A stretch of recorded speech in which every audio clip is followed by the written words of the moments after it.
Welcome to mutual fund industry with musty Dharmaraj. நம்ம last வீடியோவில் ரிஸ்கோமீட்டர்னா என்னன்னு பார்த்துருப்போம். இன்னைக்கு நம்ம அதோட டைப்ஸ் பற்றி தான் பார்க்க போகிறோம். இதில் மொத்தம் பார்த்தீங்கன்னா 6 கேட்டகரி இருக்கு.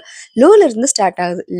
லோ டு மாட்ரேட், அப்புறம் moderate, மாட்ரேட்லி high, high, very high.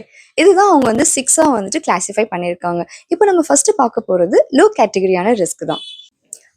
இந்த லோ ரிஸ்க் கேட்டகரியில் இருக்கிற இன்வெஸ்ட்மெண்ட் வந்துட்டு ரொம்ப சேஃபாக தான் கன்சிடர் பண்ணுவாங்க. இது யாருக்கு சூட் ஆகும்னு பார்த்தீங்கன்னா, என்னோட கேபிட்டல் அமௌண்ட் நான் இன்வெஸ்ட் பண்ணுறேன்னா என் கேபிட்டல் அமௌண்ட் கம்மி ஆகவே கூடாது. எனக்கு ப்ராஃபிட் அதிகமாக வரலனாலும் பரவாயில்ல, ஆனால் என் கேபிட்டல் அமௌண்ட் கம்மி ஆகவே கூடாது அப்படின்றவங்களுக்கு இந்த கேட்டகரி வந்து ரொம்ப யூஸ்ஃபுல்லாக இருக்கும். எக்ஸாம்பிளுக்கு பார்த்தீங்கன்னா, நம்ம வந்துட்டு ஒரு 10,000 ருபீஸ் இன்வெஸ்ட்மெண்ட் பண்ணுறோம்னா இந்த லோ கேட்டகரியில் இருக்கிறவங்களுக்கு ரிட்டர்ன்ஸ் எவ்வளோ கிடைக்கும்னா பார்த்தீங்கன்னா ஒரு 5% கிடைக்கும் இயர்லி.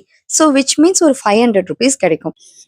நம்ம பார்க்க போகிற நெக்ஸ்ட் கேட்டகரி என்னன்னு பார்த்தீங்கன்னா லோ டு மாட்ரேட் ரிஸ்க். இது வந்து பார்த்தீங்கன்னா நம்ம லோவர் ரிஸ்க்கை விட கொஞ்சம் தான் ஹை ரிஸ்க்காக இருக்கும். பட் ஸ்டில் இதை வந்து நம்ம ரொம்ப சேஃபாகவே நம்ம கன்சிடர் பண்ணலாம். எக்ஸாம்பிளுக்கு இவங்க வந்துட்டு இப்போ நம்ம 25,000 நம்ம இன்வெஸ்ட்மெண்ட் பண்ணுறோன்னு வச்சுக்கோங்களேன். இயர்லி வந்துட்டு பார்த்தீங்கன்னா ஒரு 6 to 7% ரிட்டர்ன்ஸ் கொடுக்கும். ஸோ விச் மீன்ஸ் ஒரு 1,500லேருந்து ஒரு 1,750க்குள்ளே வரும். நம்ம பார்க்க போகிற அடுத்த கேட்டகரி வந்துட்டு மாட்ரேட் ரிஸ்க். இது வந்துட்டு என்னன்னு பார்த்தீங்கன்னா ரிஸ்க் லெவல் வந்து பேலன்ஸ்டாக இருக்கும். இன்வெஸ்டர்ஸ் வந்துட்டு யார் போர்ட்ஃபோலியோ வந்துட்டு இன்னும் எக்ஸ்பேண்ட் பண்ணணும், ரிஸ்க் சமமாக எடுக்கணும்னு நினைக்கிறாங்களோ அவங்களுக்கு இந்த மாடரேட் ரிஸ்க் லெவல் ரொம்பவே யூஸ்ஃபுல்லாக இருக்கும். எக்ஸாம்பிளுக்கு ஒரு 50,000 இன்வெஸ்ட்மெண்ட் பண்ணுறாங்கன்னு பார்த்துக்கோங்களேன். ஸோ இயர்லி வந்துட்டு ஒரு 8% ரிட்டர்ன்ஸோட கிடைக்கும். விச் மீன்ஸ் 4,000 ருபீஸ் வரும். ஸோ நெக்ஸ்ட் வீடியோவில் பேலன்ஸ் இருக்கிற 3 கேட்டகரி டைப்ஸுமே நான் உங்களுக்கு எக்ஸ்பிளைன் பண்ணுறேன். நன்றி, வணக்கம்.